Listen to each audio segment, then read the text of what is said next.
Howdy everybody. This is my treasure book series, the books that I love and adore, and this one is in the pantheon of my all-time favorite books, written by certainly one of my all-time favorite chefs, a person I regard as a mentor to me, who came along before I did on the scene of American cuisine, and that's Chef Jeremiah Tower. The book is Jeremiah Tower's New American Classics, and it is classic. This book really was a guidepost for me in where I wanted to go with cooking. Before this time, people were cooking European food predominantly. Jeremiah classically trained in many aesthetics, but not cuisine, more architecture and design. But here he is, sitting at Stars, the fabulous San Francisco restaurant that he went to after he started Chez Panisse, where he was the chef. This restaurant was unbelievable too. But let's get into this. This book was published in 1986. I was at Key West at Louis' Backyard when this book came rolling out, and I was really just trying to shift my gears and figure out what I was doing, because I was cooking a lot of European food up until this point.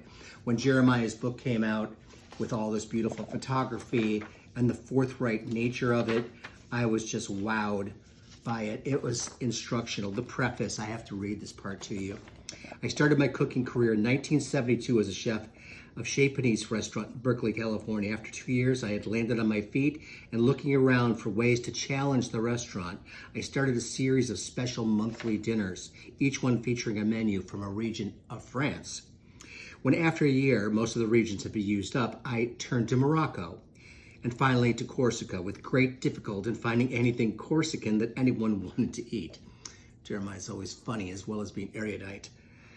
In those days, Chez Panisse was a French restaurant, if with the stirrings of the as yet unborn California movement. So it was not unusual for me to be reading French or a cookbook like The Epicurean by Charles Ranhofer, which contains recipe he used at Delmonico's in New York from 1862 to 1894. There I saw the title of a soup, Crème de Mois Vert à la Mendocino, cream of green corn à la Mendocino. What struck me about this recipe was that it took its name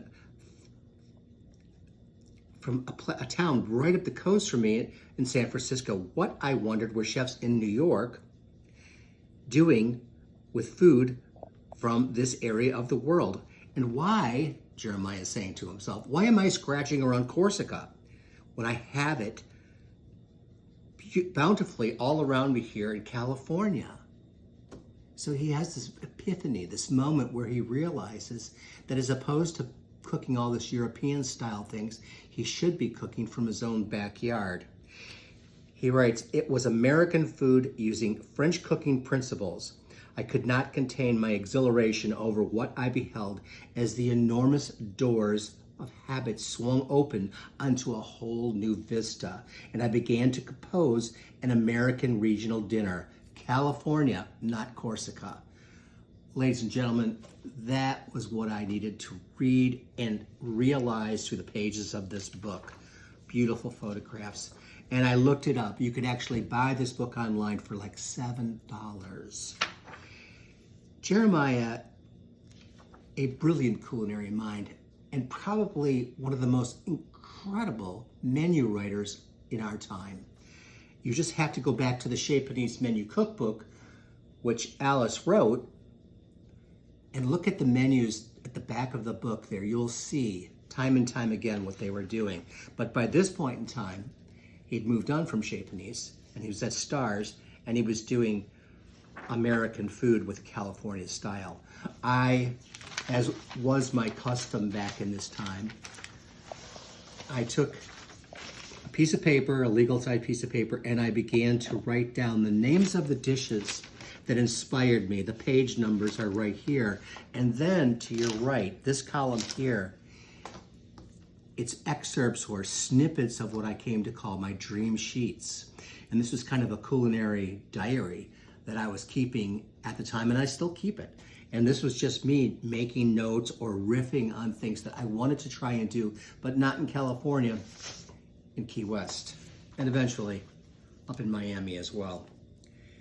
Great praise for Jeremiah here from Craig Claiborne, Paula Wolfert, the great Paula Wolfert, the great Jacques Pepin, and James Vilas, who should be more well known in our society than he is. Look him up too. A very fascinating gentleman. Jeremiah came to cook in New York at a dinner that I did for the Star Chef's 10th anniversary. And I had never met him up until that point, and I will never forget the entrance he made. He was wearing a coat that Puff Daddy would have been proud of, or would be proud of, and he had two Pekingese on long rhinestone-studded leashes, say that 5 times fast, out ahead of him, and he strode, not just walked, but he strode over to my table where I was prepping with 2 or 3 of our folks, and he picked up these parts of palm that I had brought in, and he just was like, "Oh my God, Norman, where did you get these marvelous things?" Now, the fact that he said my name at all just kind of left me dumbstruck at the time. Subsequently, though, we got to know each other, and even though he sort of disappeared for a period of time, he did come back out, and when I saw him online and posting, I got brave. It was the 10th anniversary of Norman's at this point in time in Orlando, and I sent an email to him and asked, "Jeremiah, would you consider joining Charlie Trotter, Emeril Lagasse, Dean Fearing, and myself to cook one course and an amuse for the anniversary dinner we're going to be having?" And he said yes. That just made my year. And then I brought this book along with me to the prep day up in Orlando, and he signed it for me. And I don't know if I can read it upside down. Let's see. You can get at it, camera lady. I'm going to switch it so I get it exactly correct. You can take a screenshot, folks, if you like. Look at that signature. It says, "For Norman, mentor, friend, light to the good life, Jeremiah Tower."